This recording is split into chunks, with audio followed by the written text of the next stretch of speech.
आज हम बात करने वाले हैं हेमोपेटाइटिस के बारे में। हेमोपेटाइटिस क्या है, हेमोपेटाइटिस कैसे होता है, हेमोपेटाइटिस होने पे क्या-क्या सिम्पटम होते हैं और क्या-क्या दवाई लें जिससे हेमोपेटाइटिस ठीक हो जाए। आज हम इसी के बारे में जानते हैं।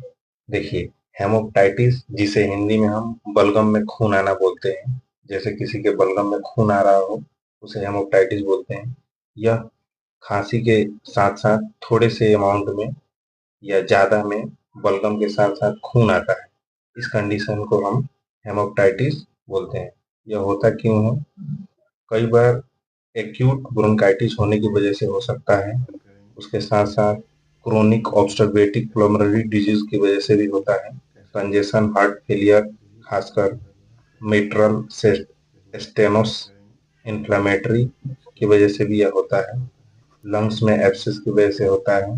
पैरासिटिक इन्फेक्शन की वजह से हो सकता है, निमोनिया की वजह से हो सकता है, पल्मोनरी एम्बोलिज्म की वजह से हो सकता है, ट्यूबरकुलोसिस की वजह से हो सकता है, उसकी वजह से हो सकता है, सिर में किसी प्रकार का चोट लगा हो उसके वजह किसी प्रकार का कहीं पे भी सिर में नहीं, जैसे कहीं सीने उने पे ट्रॉमा जैसे किसी में चोट लगा हो तो भी यह हो सकता है।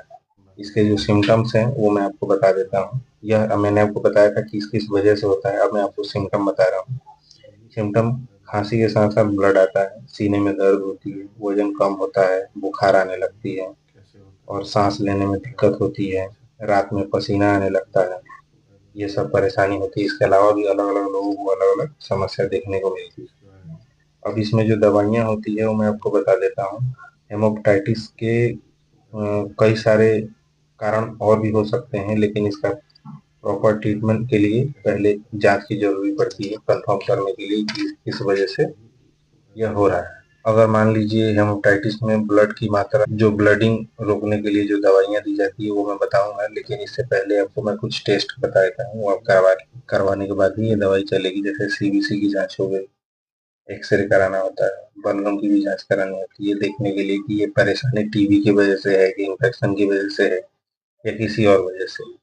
लेकिन फिर भी अगर ये इन्वेस्टिगेशन कराने के बाद ही कुछ दवाइयाँ और चलेगी, लेकिन फिर भी अगर ब्लड आ रहा हो तो उसको रोकने के लिए कुछ दवाइयाँ मैं बता देता हूँ। जैसे इसमें आप दे सकते हैं, टैबलेट में आता है आपका ट्रेनेक्सा 500 mg या एथामसिप आता है। इन दोनों में से कोई भी एक 6-6 घंटे पे दे सकते हैं।